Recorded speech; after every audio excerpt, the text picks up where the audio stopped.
Hailing from North London, this four-piece have been reshaping the British rock scene for the past decade. With 3 Mercury nominations under their belt, Ellie, Joff, Theo and Joel are about to take on the 2022 festival season for the last time merely as a supporting act. Well, welcome back to another episode of Who the F***, the show that aims to take a deep dive into some of the acts performing across the festival season in 2022. In today's episode, we're covering one of the biggest and coolest bands in the UK right now. We're of course talking about Wolf Alice. They're a 4-piece, I don't even know how to describe them, like just a rock band, I guess. They're just an amazing rock band from North London. I think Camden specifically. We'll get there. If you've never heard of them before, hopefully this video will help answer the question, who the fuck is Wolf Alice?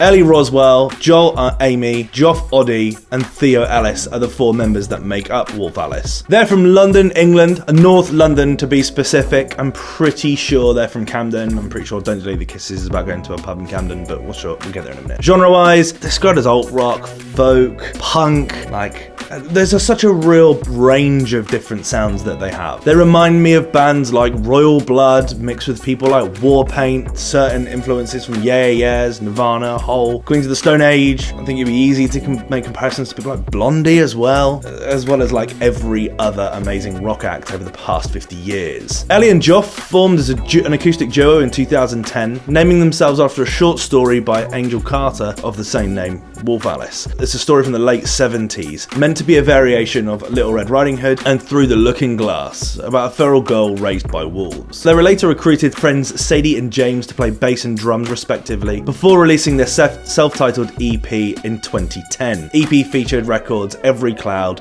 Wednesday and Destroy Me. I think I've always feared change.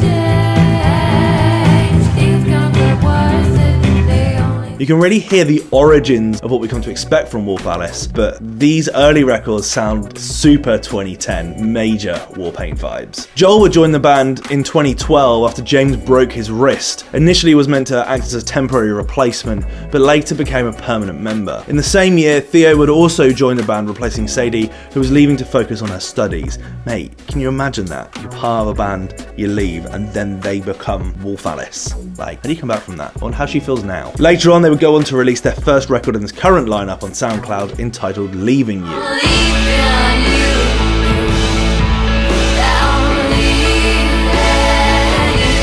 This gained traction with DJs Hugh Stevens from Radio 1 and was also featured on the Enemy's radar. The band would go on to record a session for Hugh Stevens in January of 2013. Do you know what? I'm happy that we're with you because you're the person who played us for the first ever time on a radio. Oh, and wow. I'd like to thank you right now because without you, this wouldn't have ever happened. And went on tour with Reading and Leeds veterans Peace. They then released their debut single, Fluffy,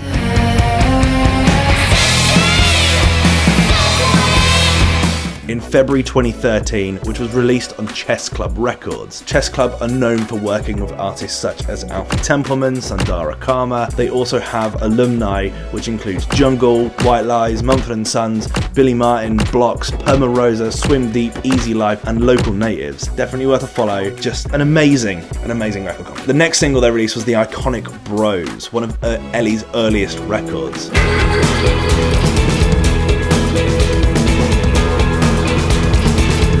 Both of these songs would go on to feature on their debut album, but more on that in a minute. In October, they released their first official EP, Blush, on Chess Club, which features standout singles She and the title track Blush.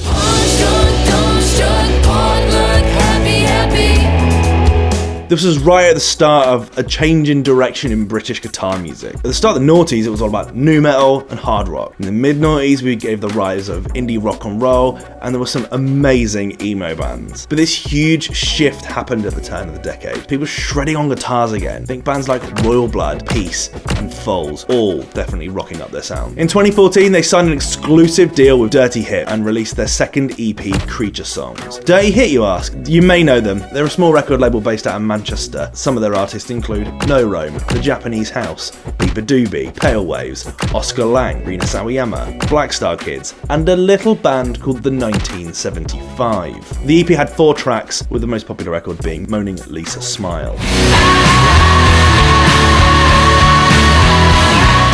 In February 2015, they announced their debut album, simultaneously releasing their first single, the anthemic Giant Peach.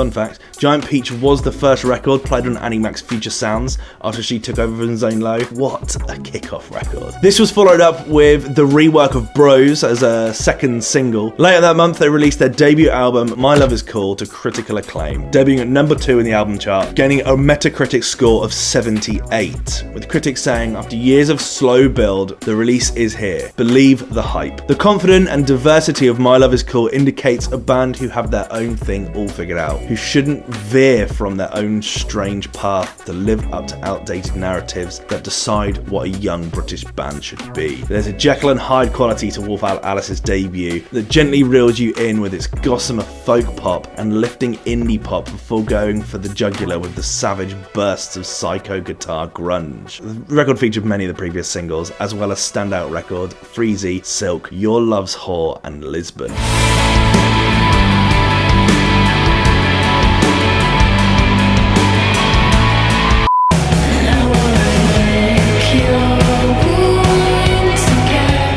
In 2016, they would go on tour to support the 1975 for 40 shows in the US, returning to the UK for festival season, which included Glastonbury.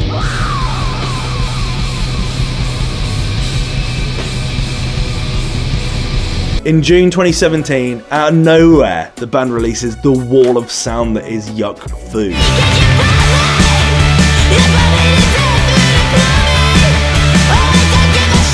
In what would be their first release from their sophomore album. I'll leave you to work out what the song's title is about. This was followed up in July with the iconic Don't Delete the Kisses, a record all about the nerves of budding relationships.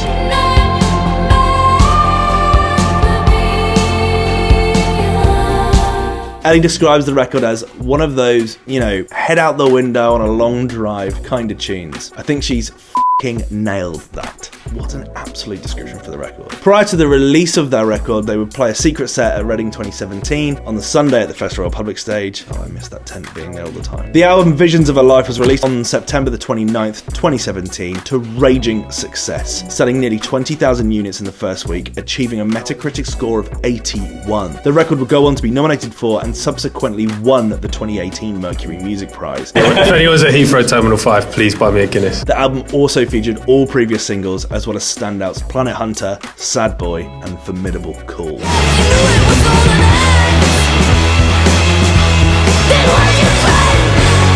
They would see out 2018 supporting Foo Fighters on their Concrete and Gold tour and Queens of the Stone Age as part of their Villains World Tour. What a wicked end to your year. In February 2021, after updating their website with a looping video, they released the single Last Man on Earth.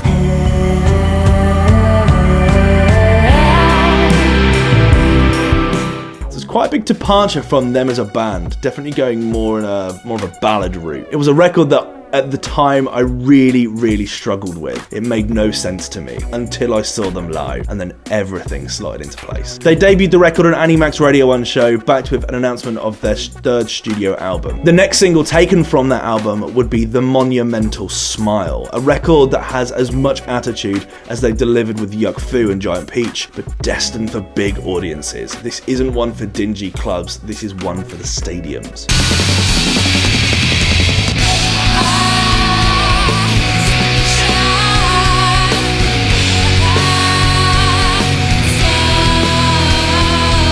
This was followed up with the singles No Hard Feelings and How Can I Make It Okay, the latter being one of their more popular live staples and just a great record.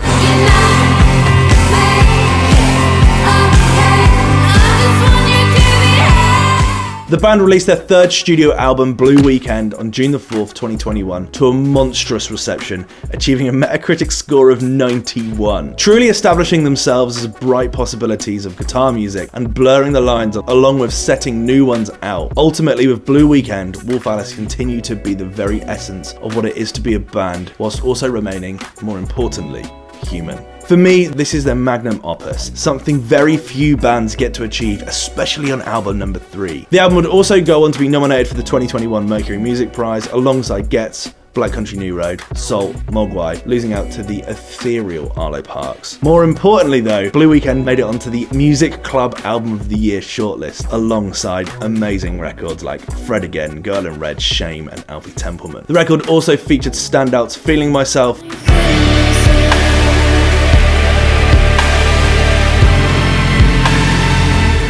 Delicious Things, which has definitely got like a Lana Del Rey influence. All is well at the top. A girl like me, would you believe I'm in my tragedy? The record also has two monstrous records that stand head and shoulders above the rest. The first being a record that takes no prisoners. Of course, I'm talking about the destroyer that is Play the Greatest Hits.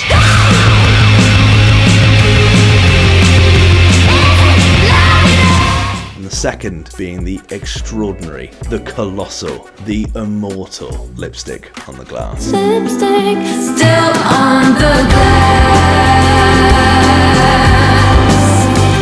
And just in case there was any doubts, they would go on to win Group of the Year at the 2022 Brit Awards, beating out bands Coldplay, D-Block Europe, London Grammar, and Little Mix, whose fans were not happy, not one bit. If you've made it this far, I really appreciate it. Honestly, we had, I just released that Fontaines video, just released Wallows, just released Wet Leg. They've all done pretty well. I'm pretty happy with it. There's people coming along for this ride of music discovery. Not that, you discover Wolf Alice now. I mean, if you have, then that's fine too. That's completely okay. I'm okay with that. But a little like, subscribe if you want to come along for the ride. Like this helps the algorithm and does all the wonders for me and helps my ego too. And hey, I'd just comment. The comments are all I care about. I reply to all of them. Might take me a week or so, but I will reply to all of them. This, I don't know how many times they've played Glastonbury, multiple. This is not the first time playing Reading and Leeds. I've seen them play Reading and Leeds 3 times at least. They're just on the trajectory. For me, I genuinely believe that they are a future headline act. I think that they are... I don't even think they're a future headline act. I think they're a headline act now, and I think everyone else is f***ed up by not getting them booked. I think they're an absolutely formidable band. I love them so much. That last album of theirs has really made me go back and listen to their other records and just love them. I woke up with their song stuck in my head this morning from album 1. There's something that they do which is just amazing. You can mosh, you can cry, you can sing your heart out. They're just brilliant. I was blessed to catch them play at a very small venue around the corner here a few weeks ago. And I mean, it was like a venue of 600 people. There's no way that you would see Wolf Alice play anything that small in the UK anymore. So it felt very, very, very good. And everyone was up for it on a Sunday night. I just think they're such a great band. I think they've done such a good job of getting to where they are. They're OG dirty hit artists. And I could literally just gush about them so much. I think they're fucking brilliant. And I'm obsessed with their records. I can't wait to see them at Glastonbury. Can't wait to see them again at Reading Festival. Can't wait to get more records for them in the future. They're fucking brilliant. But have you seen them before? Are you going to be checking them out at this year's festival? Are you going to see them at Glastonbury or Reading? What do you reckon of their music? Let me know your thoughts in the comment section below as always. Love to know if you've seen them. Let's have that conversation. Thank you so much for watching, and I'll see you in the next one. Cheers.